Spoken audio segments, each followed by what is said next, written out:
欢迎来到热点新闻频道，请订阅并关注以获取最新资讯。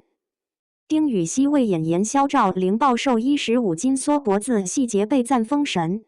丁禹兮这次为了花开锦绣的赵灵，真的把自己折腾进角色里了。赵灵是个游走在危险边缘的私盐贩子，也是背负重冤的将门之后。这个角色和传统古装男主完全不同，没有玉树临风的贵公子气质，反而常常缩着脖子，弓着背，看起来甚至有些狼狈。但恰恰是这些细节，让赵灵显得特别真实。为了贴近角色，丁禹兮据说减重15斤，整个人的身形明显更加清瘦。比起单纯追求上镜好看，他更在意如何让观众相信赵灵就是一个长期在夹缝里求生的人。尤其是缩脖子这个细节，看似不起眼，却非常符合人物状态。一个每天都要防备危险，随时可能逃命的私盐贩子，怎么可能永远昂首挺胸，缩着脖子，微微弓背，身体下意识保持防备，反而更加符合赵灵谨慎又警觉的生存状态。而丁禹兮真正厉害的地方，是没有把赵灵只演成一个惨字。他身上既有落魄和脆弱，也有隐藏很深的狠劲。表面上看，他总是在躲，在忍，在观察周围环境，可一旦触碰到底线，眼神里的锋利感就会突然冒出来。这种反差，让赵灵这个人物一下子有了层次。很多时候，观众判断一个演员是否真正进入角色，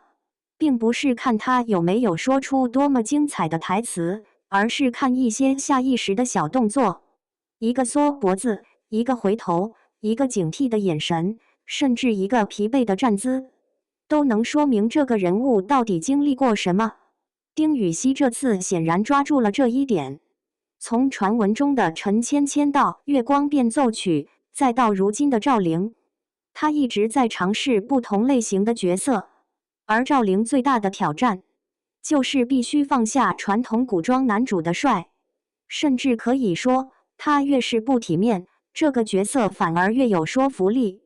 他不能永远保持精致，也不能时时刻刻顾及偶像包袱。赵灵需要狼狈，需要疲惫，需要小心翼翼，更需要在绝境里保留那股不肯认输的狠劲。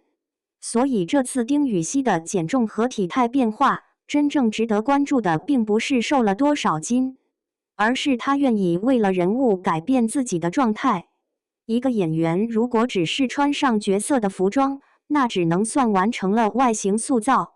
但如果连走路姿势、身体习惯和眼神都开始发生变化，才更接近真正进入人物。如今《花开锦绣》播出不久，赵灵究竟能不能成为丁禹兮的又一个代表角色，还需要继续看剧情和人物成长。但至少目前来看，这个角色已经让不少观众看到了丁禹兮不同的一面。他不再只是古装剧里风度翩翩的男主，而是愿意为了角色放下偶像包袱，把自己变瘦、变狼狈，再通过一个个细节把人物撑起来。所谓封神，当然不能只靠营销，最终还是要靠完整的角色塑造和观众认可。但如果赵灵最后真的成为《花开锦绣》中最让人难忘的人物之一，那么丁禹兮这次的减重、缩脖子以及那些不起眼的小细节，一定会成为大家反复讨论的演技亮点。毕竟真正好的表演，不是让观众觉得丁禹兮演得很像赵灵，而是看到某个瞬间时，真的会忘记演员本身，只觉得这不是丁禹兮在演赵灵，而是赵灵真的这样活着。